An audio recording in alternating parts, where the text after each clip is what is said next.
Hello Cancer friends, I'm Annie Botticelli and welcome to my Cancer July 2023 Astrology Horoscope forecast. I'm calling the theme of this month, Quadruple Cancer Transits Equal Awesomeness, and we'll get into those details plus more to help you understand the astrological weather for July to make the most of it.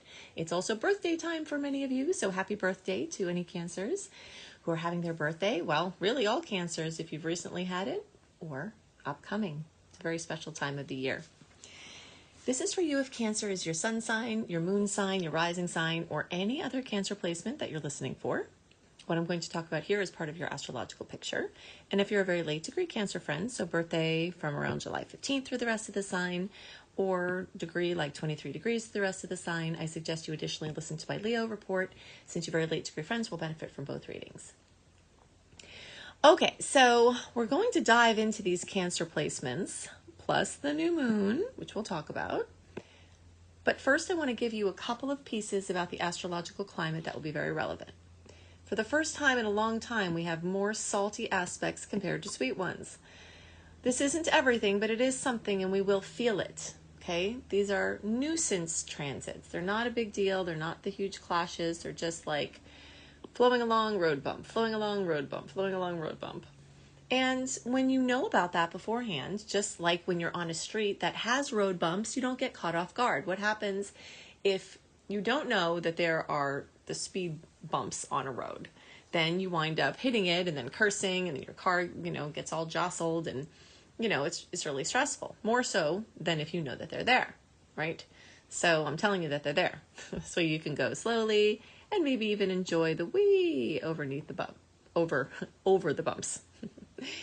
There, of course, will be sweet blessings as well. We just have a lot of these annoying ones. If you like the dates of the sweet and salty aspects, and plus my favorite aspects of the month and the ones to be most awareful and careful of, then join my free VIP community at anniehelpsyou.com to get my write-up 1 month early, plus other goodies to help you make the most of the month.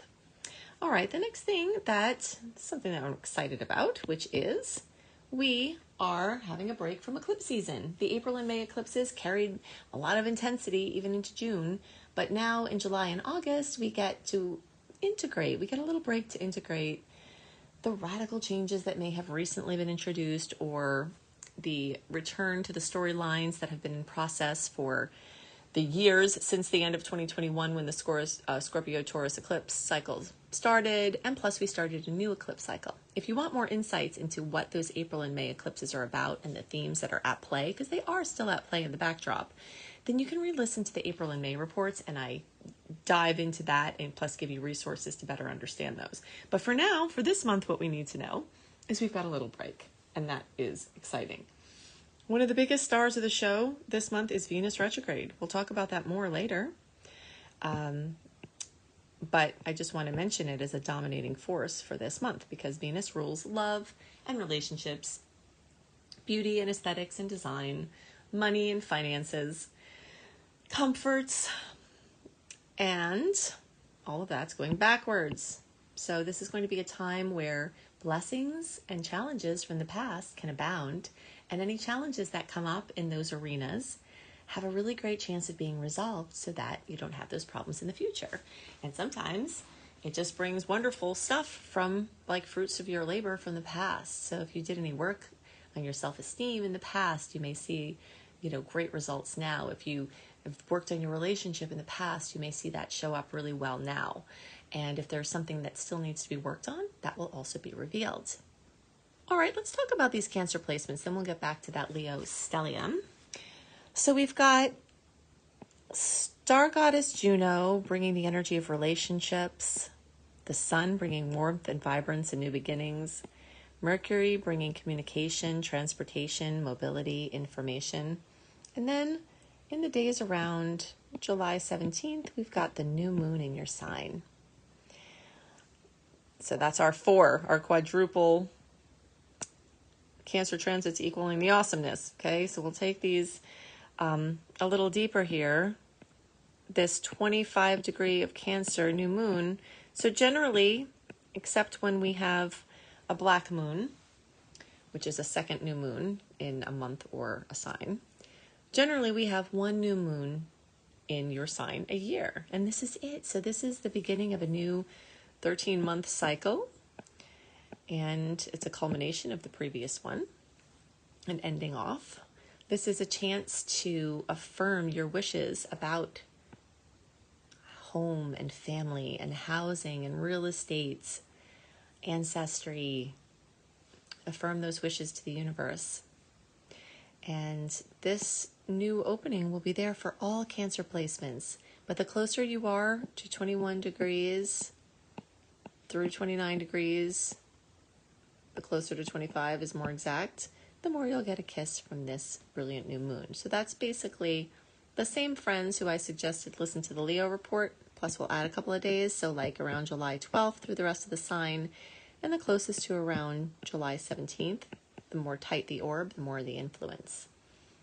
But nobody worry, nobody's getting left out of the potentials. There's just an added personal touch for those of you close to there.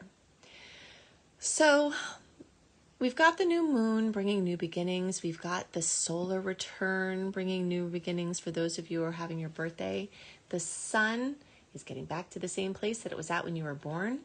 The universe is exceptionally receptive to your wishes at this time. So make sure you make your birthday wishes, say them out loud, feel them as if they've already come true. If you are not having your birthday and instead you have another Cancer placement, then the sun is crossing over that placement and it's accentuating the energy for affirmation.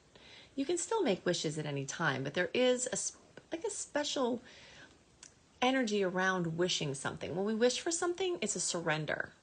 When we affirm something, it's an active stake in what you're doing.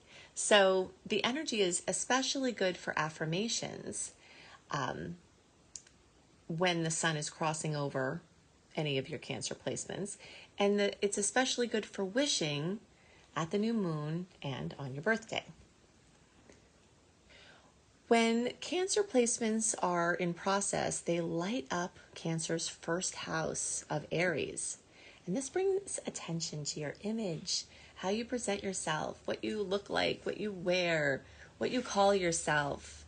It brings attention to what people know you as, in many cases, your vocation, because that's how a lot of people tend to know us, or other things that you're bringing, and your health and your wellness and your physical body and your relationship with it. So all of these things have the brightness of the sun. And what happens and plus these other placements, what happens when the sun lights up a dark room? Sometimes you see stuff that you don't like, right? You're like, gosh, I got to clean that. I got to straighten that out. So you can have the elucidation in those arenas of some things that need to be resolved. Or you can see beautiful colors more brilliantly, so you can shine even more brightly. This is a time of rebirth for all Cancer placements, and it's a time for open possibilities to create the life that you want. Okay, so the next set of things we have going on is this stellium. A stellium is a bunch of planets, basically, in Leo. So this zest, if I always imagine a congregation of planets like a party, like you would go to a party, right? And the mood of the party is the sign.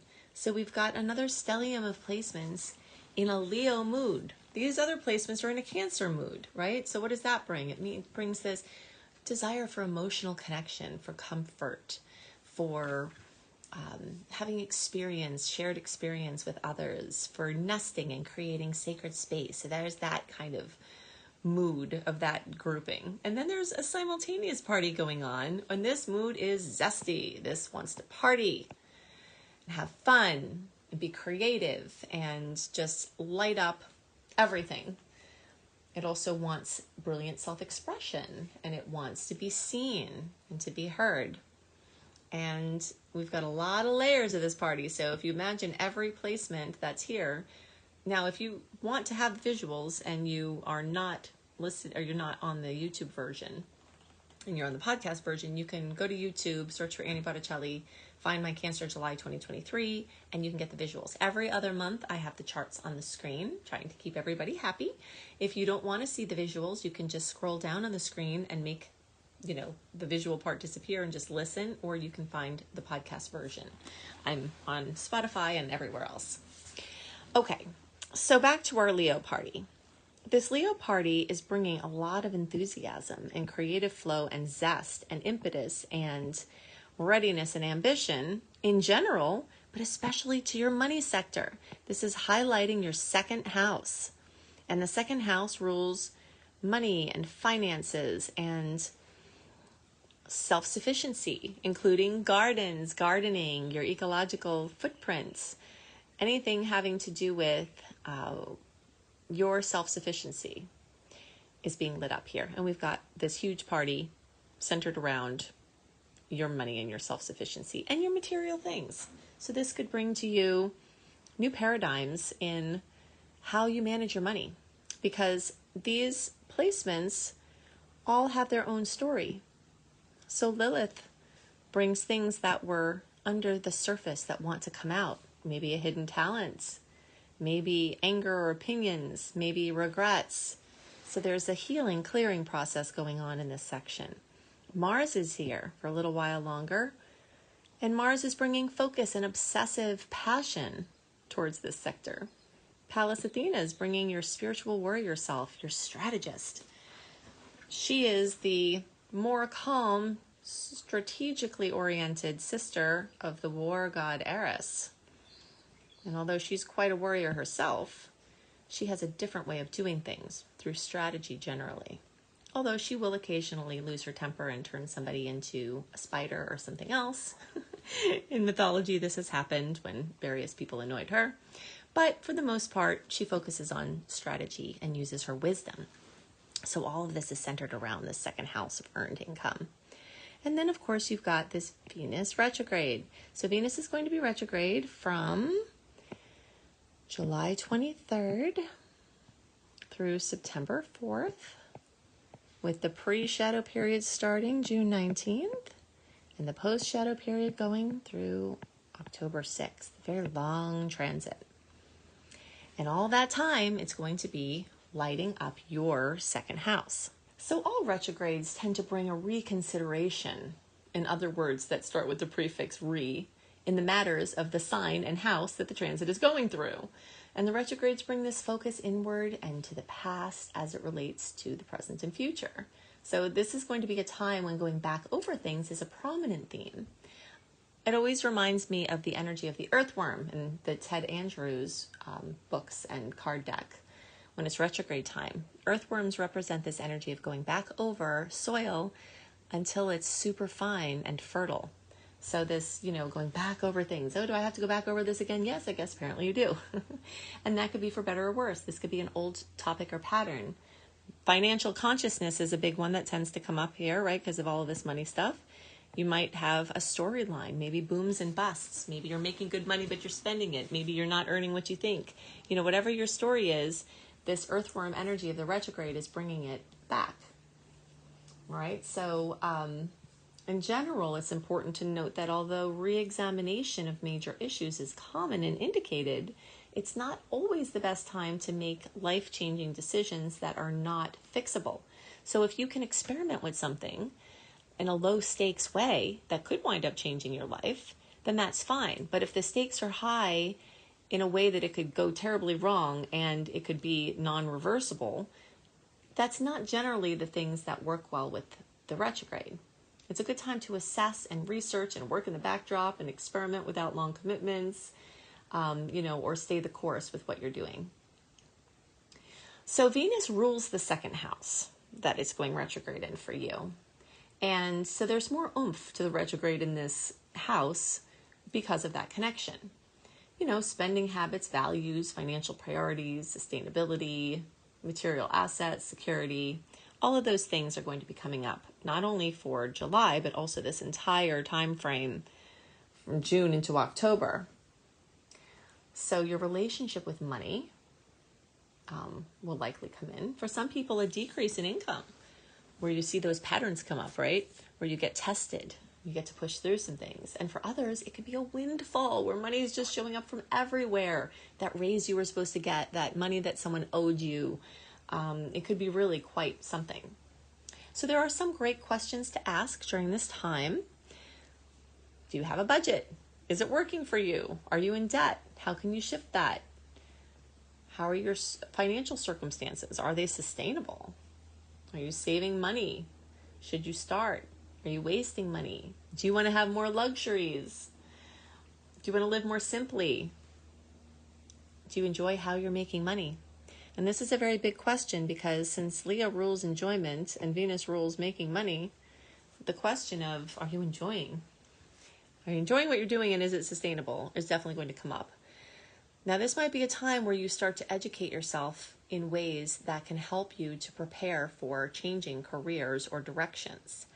And you can also experiment with some things like I talked about before. This is definitely an amazing time to investigate and clear your limiting money beliefs and anything on the topic of self-esteem and worthiness as far as your income goes. I could say a million more things about this topic, and I do have some more things to tell you about for this month, but I just want to let you know that in the notes underneath the podcast or video, I have links to many of my Venus retrograde resources. This is one of my areas of great expertise. And it's good to educate yourself about this, because it's a long cycle, and the more you understand, the more joyous you can have this time be. There definitely are some guidelines, and you can find my guidelines also in my book, Planetology, How to Align with the Natural Rhythms of the Universe. I have a lot of info on retrogrades in here, and it has my Venus retrograde checklist to help you make your best decisions with the transit, during the transit. Okay, so something else that we have going on in the days around July 3rd is a full moon in Cap at 11 degrees. Now, this is your opposing sign, so this definitely always has extra significance. This energy is bringing fullness, completion, fruition, possibly drama, elucidation, culmination to work, career, employment, things with father figures or important other authority figures in your life. Passion projects, whether they have anything to do with money or not. You could be volunteering out in the world because that's what you're doing out in the world, because you don't need to make money. You know, it doesn't have to be related to income. It's your work out in the world. But for many people, their work out in the world does involve money. So that's a common theme. Now, specifically for Cancer, this full moon in the days around July 3rd brings this fullness and completion and fruition and culmination and drama and elucidation to your energy of relationships. So a key relationship, for better or worse, some sort of blow up or some sort of, discovery, something coming to light can happen in this time. Or maybe you just see an old friend. The Venus retrograde energies that are brewing bring someone back into your life. And then you have that culmination happening there. This can affect everyone in the zodiac, especially can also be deeper for Cancer since this is your opposite sign. But those of you closer to 11 degrees, so we'll say 6 degrees through 16 degrees, the closer to 11 degrees, the more significance. And that basically relates to the last few days of June, like June 27th through the end there. And then like through July 6th, and the closer to around July 1st, the more prominent this full moon experience. One last note is this reminder that for 3 years, you've got Saturn, known chop buster, as I like to call him, who can be very hassling and stern and difficult, is in fellow water sign making a trine for all those years to Cancer energies. So that's pretty exciting. So those of you who are in the June born section, you all are getting the biggest kisses from Saturn this year, but don't worry, everybody else, fair game to have amazing outcomes. I have a Saturn in Pisces shorts series that you can dive into to better understand this transit. And it's also very helpful to know that this particular transit is very friendly for Cancer placements because of the angle that it's making. It's helping you to bring the ethereal to the material, helping you to build bridges from the unseen to the seen, and to materialize your visions and wishes. And it's accentuating the energy of the 9th house. So it's helping you to broaden your horizons, to have education really expand the nature of what you're bringing, and to solidify and gel things that you have known and put them in a form where you can help other people with them. You can also find my in-depth Saturn and Pisces report in my secret star portal at AnnieBAstrology.com. Annie, the letter B, astrology.com. That's my secret star portal. You've got my Jupiter through the signs for the Taurus, Jupiter and Taurus transit for the next year. You can see the deep dive there. You can see Saturn and Pisces. You can see my how to make tough astrological transits easier, learning more about your natal chart, and I just add more every month. So you can check that out at AnnieBAstrology.com. Definitely go to AnnieHelpsYou.com, sign up for my free email newsletter to join my VIP community and get all the goodies there. If you'd like to learn astrology as your profession or just to help yourself and your friends and family, go to LumeLife.com, Lume, life.com. See my Becoming a Professional Astrologer Mastery Course. I can help to bring you to the level of confidence where you can expect money from your work and your love of the stars, or just deep dive for yourself and your family and friends. And you can also see free courses there at LumeLife.com on abundance and wellness. See the notes underneath the podcast or video for the Venus retrograde links to get more in depth on that. And I hope you have a wonderful month, and I'll see you next month. Bye.